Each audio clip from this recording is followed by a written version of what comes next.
અંકલેશ્વરમાં રાજ્યનો 5મો સૌથી લાંબો અને 2135 બાય 45 મીટર લાંબો રનવે બનીને તૈયાર થઈ ગયો છે. અંકલેશ્વર હવાઈ પટ્ટી ખાતે વિકસાવવામાં આવેલ 2200 મીટરના રનવે પર 180 સીટર પેસેન્જરની ક્ષમતા ધરાવતું વિમાન પણ ઉડ્ડયન અને ઉતરાણ કરી શકશે.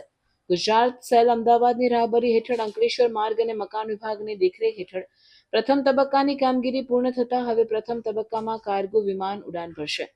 વર્તમાન પરિસ્થિતિમાં ETC ટાવર ઊભા થતાં જ ગમે ત્યારે એરસ્ટ્રીપના ટેસ્ટ માટે બોઈંગ કાર્ગો વિમાન ઉતારી શકે છે.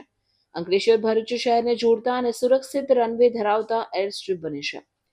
અંકલેશ્વરના અમૃતપુરા ગામ રનવે આજુબાજુ હાઈ રાઇઝ બિલ્ડિંગ કે ઇમારત ના હોવાથી અમદાવાદ જેવી હોનારત ના સર્જાય તેવી સુરક્ષિત સ્થિતિ જોવા મળી રહી છે.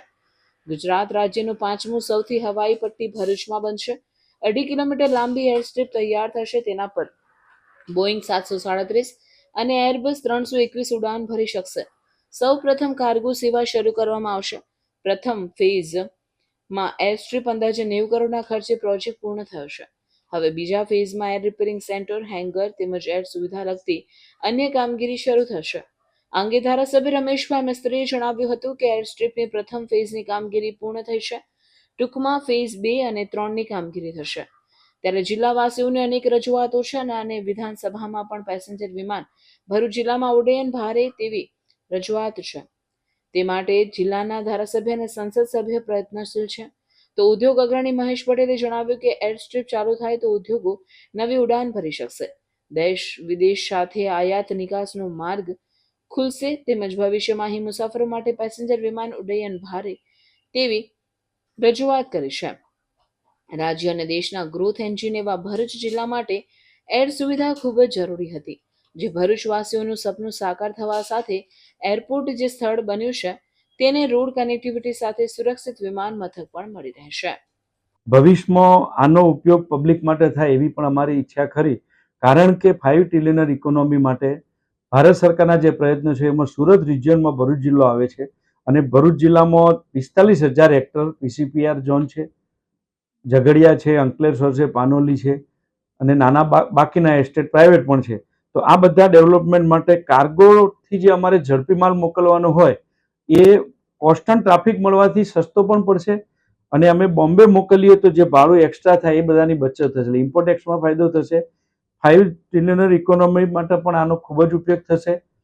સાથે સાથે આ એરપોર્ટ એવું છે કે જ્યાં પબ્લિક ઓછી છે, આજુબાજુમાં હાઈ રાઇઝ બિલ્ડિંગ પણ નથી, નજીક હાઈવે બી છે કે ઇમરજન્સી કંઈ લેન્ડિંગની કે આ તે કંઈ જરૂર પડી બીજા વન વેમાં કે આ તે, તમે અમદાવાદનો કેસ જોઈ શકો કે ઉપડ્યા પછી બિલ્ડિંગ ઉપર જ થયું.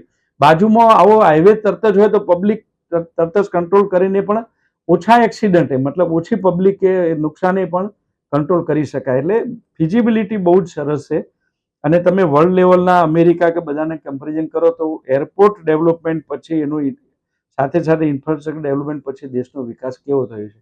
એટલે સરકારનું આ પગલું બહુ જ અહમ છે. કાર્ગો પછી ભવિષ્યમાં પબ્લિક માટે આ કરી શકાય.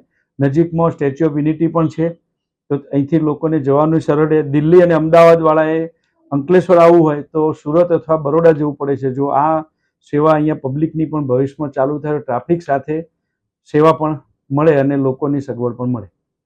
95% આસપાસ આ કામ પૂર્ણ થઈ રહ્યું છે, અંતિમ તબક્કામાં છે.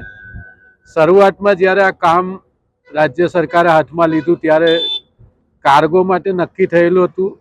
આજે પણ એ સ્ટેટસ સાથે આ કામ આગળ વધી રહ્યું છે, પરંતુ સમયની સાથે સાથે ભરૂચ જિલ્લામાં જે ઔદ્યોગિક વિકાસ થઈ રહ્યો છે એના કારણે જનતામાંથી પણ આને પેસેન્જરમાં ટ્રાન્સફર કરવા માટેની પણ ડિમાન્ડ આવી રહી છે, જેના કારણે રાજ્ય સરકારમાં ખૂબ ગંભીરતાથી આની રજૂઆત થઈ છે અને એના વિભાગે ધ્યાનમાં લઈને ભવિષ્યમાં અત્યારે આની કેપેસિટી વધારીને કેવી રીતે પેસેન્જર માટે પણ આને ટ્રાન્સફર કરાવી શકાય અને જ્યારે સુરત, વડોદરા અને અમદાવાદ આ ત્રણેય આપણા એરપોર્ટો ઇન્ટરનેશનલ થઈ રહ્યા છે ત્યારે આનો લાભ પણ ભરૂચને મળી શકે એ હેતુથી એ દિશામાં રાજ્ય સરકાર સઘન વિચારણા કરી રહી છે.